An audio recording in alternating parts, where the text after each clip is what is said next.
Actually, now we are in Rumah Ibu. So Rumah Ibu is actually the most important part of the house, and you can also physically see it by noticing that this is actually the portion of the house that has the highest floor level. So we have come up through the stairs just now, and other than that, you can see these elaborate carvings. It has the most elaborate carvings it has compared to the other parts of the house. So it explains the importance of this part of the house. What you can see over here, this is a setup for a normal or a simple wedding for the Malays. And this that is the bridal chamber for the brides and the bridegroom. And over here, these are a set of gifts. Usually the Malays will exchange this, the couples, between the brides and the bridegroom. So all these gifts are optional. Nowadays they can replace it with any other gifts, but this is a compulsory gift that both of the brides and the bridegroom will have in their trays of gift. And over here, this is rose water, and this is potpourri and also some rice.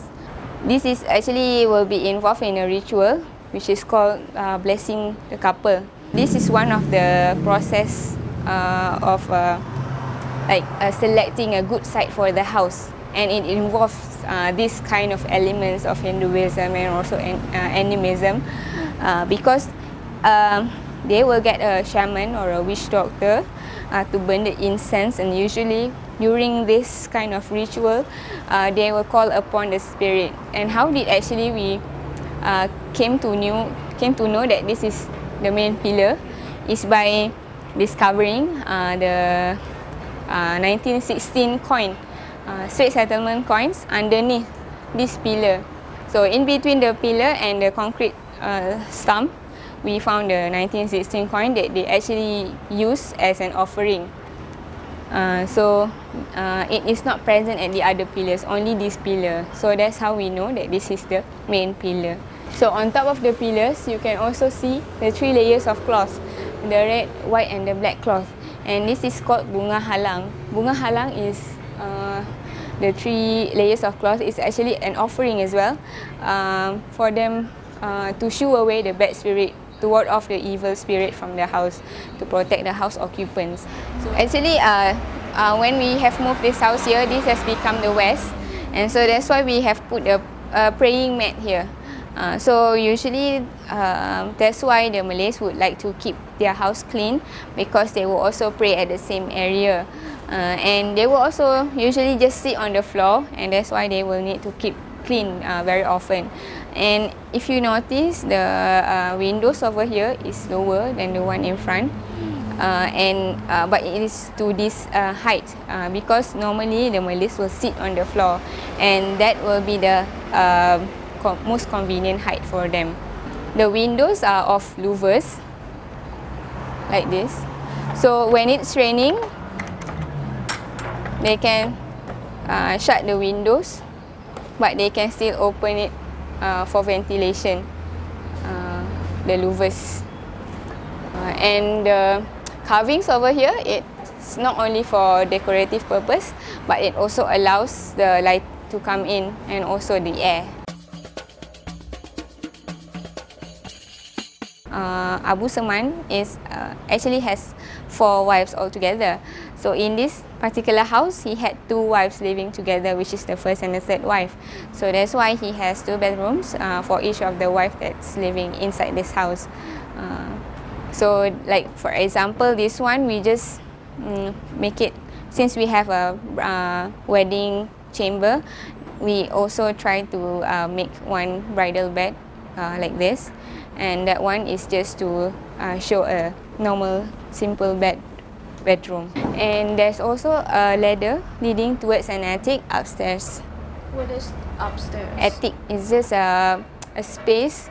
Last time it can also be used for storage, purposes, and sometimes for hiding, maybe from the Japanese during the Japanese occupation, and maybe during some events where they will have all the relatives to come and they won't have any more space for them to sleep. They can also use this space for them to sleep. Sleep on the roof. Yes. This is also the carving of the bird, and this is, of course, this is older than the one in front, because this part is older. So the one in front is replicated from this one. This particular entrance is also responding towards the woman's security and also privacy. The roof over here, overhang, is also quite low because when you are sitting here chit-chatting or waiting for your friends, the people who are walking there, they cannot actually see you from here. So even if you are standing here, they must really come very close, then only they will see you. If you have already had a meal in Malaysia, actually it is quite just a simple, very simple meal for the Malays. Meal, usually the meals will be served underneath this, and then they will close it like this, so that it will be protected lah. And then when they want to have the meal, they can just open this like this, and then they will scoop the rice inside, and then the father will usually lead the meal by washing his hands, and then he will say a prayer. Then only after that they will start eating, and usually they will have just rice and usually vegetables. Maybe once or twice a week they will have meat, but most of the time they will have fish. So over there you can see labu sayung. It is actually made of clay, and they will just fill in the plain water inside. These are the same. This is congkak, and each of these holes will be filled in with 7 marbles. So they will start the game simultaneously, and they will start together. And how they will play it is that they will distribute each one of the marble into one hole. So the last marble that goes inside the hole, they will take the others, and then they will continue distributing it. So if, for example, if my last marble ends up in an empty hole, I will lose my turn. And this one, this is a rattan ball. This is quite popular. If it touches the opponent's ground, the other team will get the score, just like a volleyball. But the only difference is that we play it with our feet. So this is the kitchen area. This is actually just a portion of the dry kitchen, and last time when we found the house, there was another portion of a wet kitchen outside. It's just like a platform where usually the family will do their washing. So this is the area where they will do the cooking. It will be used for us to get the coconut milk. So we will scrape off the inside of the coconut, the flesh, the white flesh, like this. And when the flesh has come out, we will then put the flesh inside a white cloth, and then we'll squeeze it to get the coconut milk, the coconut juice. This coconut scraper, this is quite a fancy one because it's like really elaborately carved. Sometimes it's, most of the time actually, most houses will have it just plain wood like this.